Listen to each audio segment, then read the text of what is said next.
Hey everyone, it is Friday, sometime late July. I don't remember the exact date, but it's been a couple days, and in a good way, because I had the opportunity to take some long runs and kind of help the team out in Seattle with some stuff, and so it gave me an opportunity to get in the truck and kind of think and reflect and find more of the direction I want this to go. And I just so happened to be listening to a podcast, and in that podcast, they were talking about going through the divorce court as a man and from a man's perspective. And it is wild how similar every man's experience, well, some men, not every man, experience is similar, but yet so different.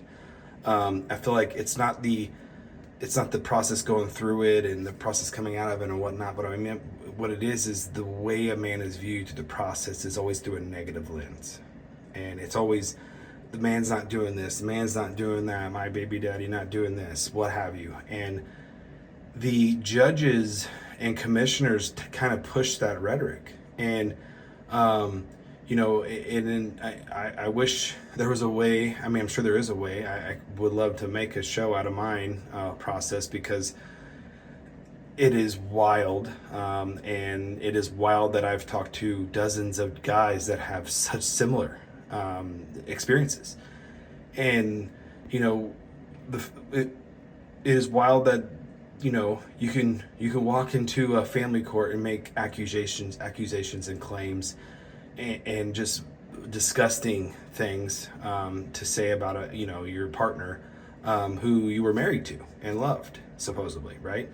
But to hear that type of stuff come out, and then it almost does not even be questioned or a topic or a conversation or even I'm asked anything.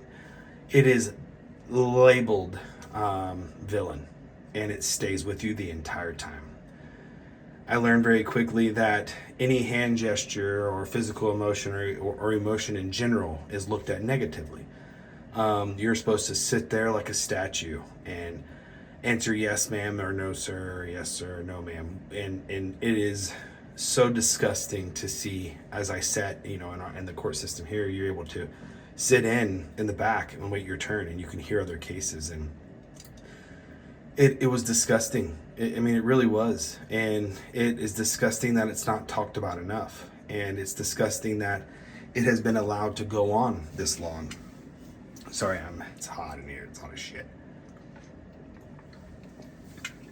And the amount of men that's gone through it in very powerful positions haven't even stood up and say anything. And I don't mean in that way like, let's rise up and fight the power. What I mean by that is that you would think someone with a bigger voice would say something. And I think too many men pay the money that they're supposed to pay, or don't pay the money they're supposed to pay, and just live their life. And they don't give a shit of the process they went through and the hell they went through and the hell other men are going through. And there's no real support system that is beneficial. You'll find people that are in Facebook groups posting comments and stuff, and people are having conversation, but the real change doesn't happen on social media.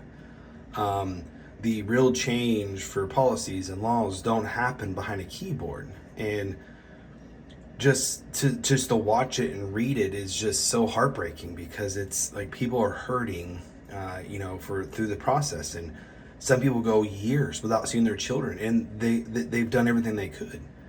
And there are so many roadblocks in play the whole time you go through it. You submit this form. Oh no, it's not. The pages aren't numbered. Oh, you submit this form, and 3 days later they reject it, and the title's wrong, and it's just that type of crap over and over and over and over again. And there's no real guidance. They just say, go to this website, print this form, fill it out, submit it, boom. And 60 to 70% of the time that form's kicked back, and you don't know until like 48 hours later. So you're already set up for failure to begin with.